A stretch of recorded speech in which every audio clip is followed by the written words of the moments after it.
Good morning, Dr. Jane. How are you? Good morning, Anna. I'm doing well, thanks. How are you? Well, I'm very excited about this morning because I know you and I had talked yesterday and we decided to record some quieting techniques. And these would be the techniques that move us out of that whirlwind of thinking that we all get caught up in. Yes, yes. And don't we all get caught in that hurricane, in that cyclone? And so often it really takes us a long time, kind of down the rabbit hole. Takes us a long time to kind of find our footing again, to find our grounding. And that's why a series of practices, short practices, can be enormously helpful. And to do them regularly before we get down the rabbit hole, so we have something, that we can reach up and hang on to that will allow us to move out of that whirling space a little more easily.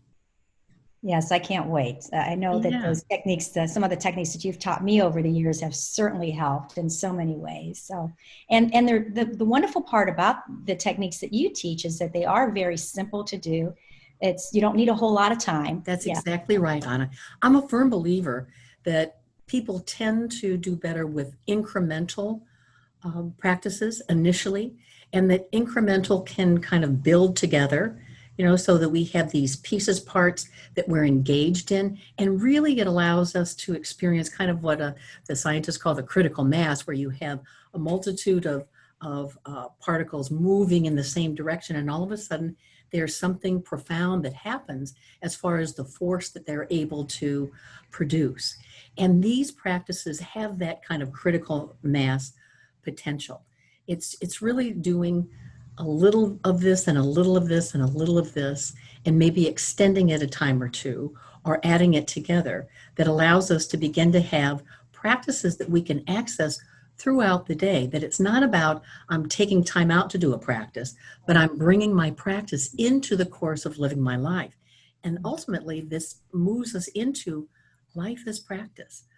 And the beautiful piece about this is all of these techniques are the fundamental parts of learning how to be more aware, present moment awareness, which allows us to really operate not just out of the past, but really out of what feels right and good and what serves the best and greater good in this moment.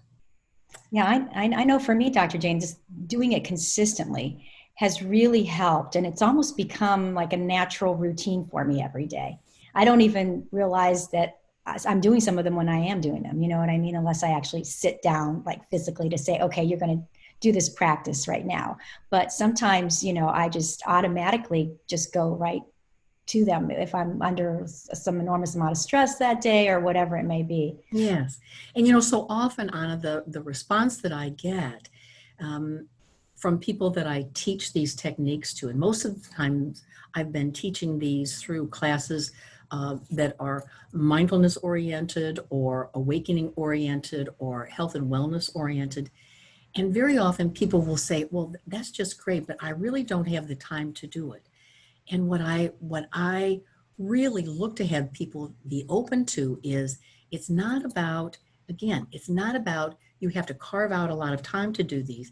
It's about how can you integrate these in to what you're doing. Because people also have this idea that somehow if I am slowing myself down or quieting myself, I'm going to be less efficient. I'm going to be wasting time, or I'm going to be slow. And yet, one of the things that we know is that by allowing ourselves to maneuver into these quieting techniques, we really are able to engage the body mind connection more fully and at a higher functioning level. So I can actually access better thinking processes. I'm actually able to be more creative, Yes. and I'm able to increase my endurance in just about anything that I would partake in. So again, these have a lot of potential benefits for people, but it really is in the direct experience, because many people in listening to this will say, "Oh yeah, I've heard about that. Oh yeah, I know about that." It's not about knowing about it. the analogy I use is it's kind of like riding a bike. You know, we can read 29 books, we can see all kinds of illustrations, but until you park yourself on that seat, put your hands on the handlebars and start pedaling, you haven't ridden a bike and you don't know the direct experience of bike riding. It's the same with these quieting techniques. It's about allowing ourselves to have incremental experiences with it and to build on it and to begin to see how it can benefit us. Yeah, well, I know it certainly has benefited me over the years, and everything that you just described on how it makes you feel, and the alertness, and just the energy level changes. You know, it really, all of those things I have experienced myself. So I thank you for that. Oh, you're So welcome. You're yeah, so welcome. what technique do you think that you would like to start off with Well, first? I'm going to do a series of techniques, and it begins with the most fundamental, and that is really learning how to move into our breath, to come to our breath just as it is. Because for many people, they're always looking for something that they need to fix or change. And the premise of this is being with whatever we're focused on just as we find it and allowing the change process to be more organic within the quieting technique. So, the first thing we're going to be doing is really welcoming our breath just as it is. And then to build on that, to learn how we can track our breath and move our attention out of the whirlwind of thoughts and feelings, really into tracking our breath and sensing into contact, any contact that our body is having with clothing or furniture. Okay, so this is really kind of building into moving out of the cognitive and conceptual whirlwind into another way of knowing and experiencing ourselves and the world and ourselves in the world. And then from there, we'll move into a body scan, which is moving into sensing each region of the body more intimately to really get the sense of this, the feeling of the sensing that takes place moment by moment. And then we also need to then move our direction and our attention to being able to observe our thoughts.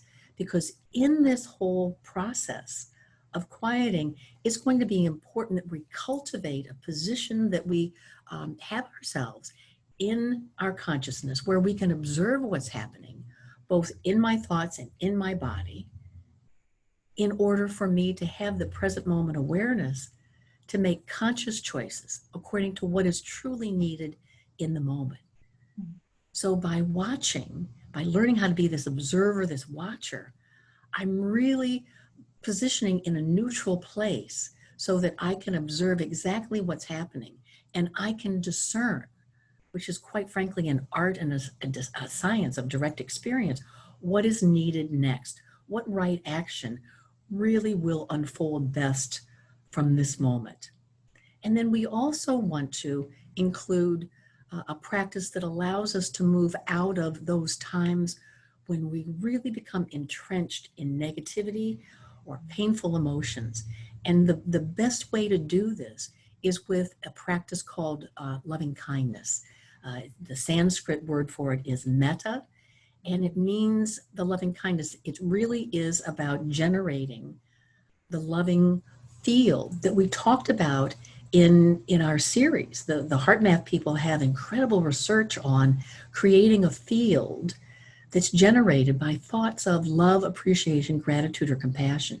And by cultivating this metta for ourselves and then extending it out to others in the world, we're really going to change the mind body reactivity in the moment. It tends to settle us, it tends to ground us, it tends to open us up to new options. And they've also found with research that when we get into negativity, our creativity and our problem solving capabilities tend to become very, very narrow. And by allowing ourselves to release the negativity and become more neutral or even more open hearted and loving and grateful, we're actually able to access greater creative problem solving. We're able to come up with options that are not available to us when we're really restricted. So in doing these quieting techniques, it really touches every dimension, physical, mental, emotional, relational. It really impacts all those dimensions. The other thing to remember about quieting techniques is that so often in the whirlwind, we're in that tension of angst and anxiety, and it tends to be fear-based. Mhm. And in order to move out of that, it's really survival. And so, in order to move out of that, I need to be able to activate another part of my neurosystem in order to respond differently. And in that survival, in that fear mode, I'm activating the sympathetic nervous system, which also triggers the vagal nerve. Things don't feel safe. I feel trapped. It's hard to get out of that. And by doing the breath work and by doing the sensing work, we're activating another part of the system. We're quieting the vagal nerve. We're also activating the relaxation response of the parasympathetic part of the autonomic nervous system. So it really, and very often we can feel kind of the release. I call it puddling up. We just kind of release all that tension. It's like, oh, Yes. that's nice. That's nice. Now, for some people, that doesn't happen right away, but usually with practice, there will be moments where we can all experience that. So that's kind of the broad brushstroke. Welcoming our breath, the centering breath, the body scan, looking at thoughts, looking how the thoughts continue. We're not looking to stop the thoughts, we're looking to not engage with them. And then also using loving kindness as really a quieting and healing method when we have high tension and high whirling and negativity. Which I think that we can all use right now. We sure can. We sure can. I'm So, really looking forward to puddling up. yes. Yes. Well, let's do it.